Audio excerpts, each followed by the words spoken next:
dua R3 tetap dapat betul NIP, keren. Dapat NIP P3K. Itu negara hadir. Ketika dia jadi P3K tidak perlu lagi tes, tapi sudah bisa langsung diangkat secara penuh.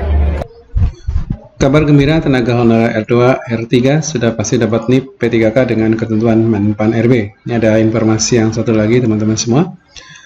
Kemenpan RB tetapkan honorer R2 dan R3 dipastikan dapat NIP, tapi dengan dua syarat berikut ini. Oke teman-teman semua, kita mulai saja. Sebelum nanti di akhir video yang sudah ada cuplikannya di awal, teman-teman bisa saksikan. Honorer R2 dan R3 dapat kabar gembira dari Menpan RB, Rini Widiantini ya. Ditetapkan keputusan terbaru dari Menpan RB, tenaga honorer R2 dan R3 akan mendapatkan NIP. Nah, penetapan NIP P3 tersebut disampaikan melalui regulasi P3K paruh waktu. Sebagaimana disebutkan dalam Kemenpan RB nomor 15 tahun 2025, setidaknya ada 5 kategori tenaga honorer yang akan diangkat menjadi P3K paruh waktu. 5 kategori tersebut dirincikan sebagai berikut. Yang A, tidak memenuhi syarat TMS seleksi administrasi pengadaan P3 tahap 1. Ya. Jadi sebagaimana disebutkan pada 15 tahun, setidaknya ada 5 kategori honorer yang akan diangkat menjadi paruh waktu. Nah, ini tetap diangkat walaupun ada 5 kategori berikut ya. Yang pertama adalah tidak memenuhi syarat TMS seleksi administrasi pengangkatan tahap 1, tidak memenuhi syarat TMS seleksi administrasi pengadaan CPNS, kemudian belum melamar pengadaan ASN, memenuhi syarat atau MS seleksi administrasi namun tidak mengikuti seleksi kompetensi pengadaan P3K tahap 1, atau memenuhi syarat seleksi administrasi namun tidak mengikuti seleksi CPNS tahun anggaran 2024. Nah, berdasarkan ketentuan tersebut, tenaga honorer yang tidak lolos seleksi tetap akan mendapatkan NIP P3K. Ini gambar gembira untuk teman-teman semua yang memang sudah berusaha tapi tidak memenuhi syarat administrasi.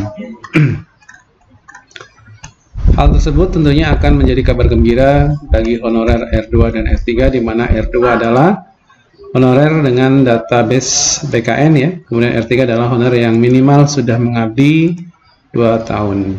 Kemudian yang kedua, Kemenpan RB tetapkan R2 dan R3 pastikan dapat NIP dengan 2 syarat ini. Jadi ini tinggal lihat saja informasinya seperti apa.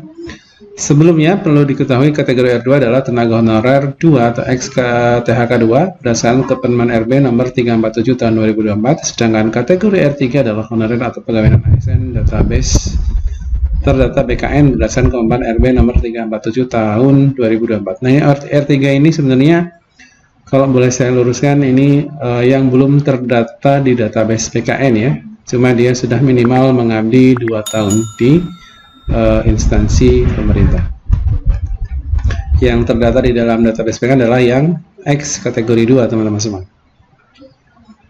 Mekanisme seleksi pegawai pemerintah dengan pekerjaan kerja tahun anggaran 2004 sepanjang mereka mengikuti seleksi ya. Nah, ini sepanjang mereka mengikuti seleksi mendaftar, apalagi yang ada di database BKN kemudian informasinya ada, akan diangkat. Nah, ini ujar Abah Subagja.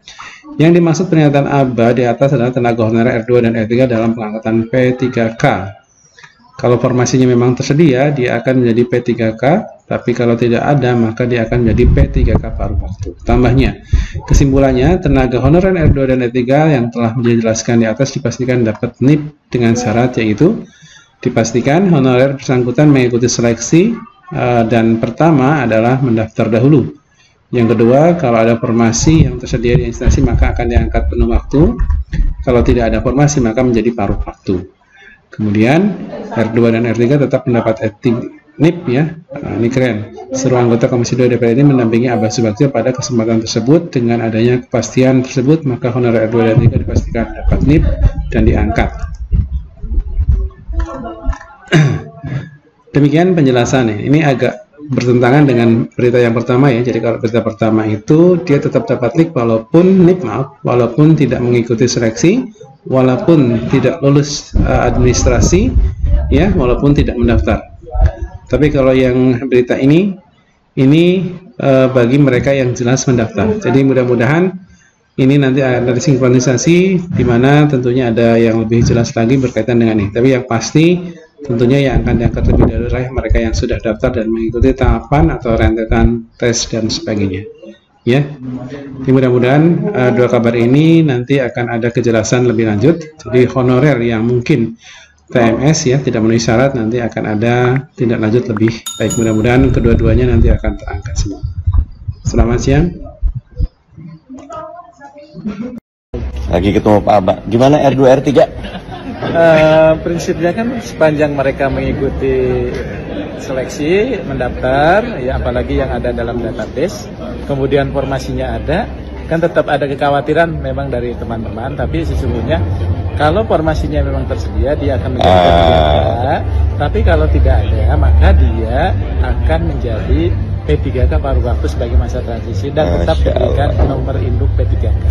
R2 R3 tetap dapat Betul. NIP, keren. Dapat NIP P3K. Itu negara hadir. Ketika dia jadi P3K tidak perlu lagi tes, tapi sudah bisa langsung diangkat secara penuh.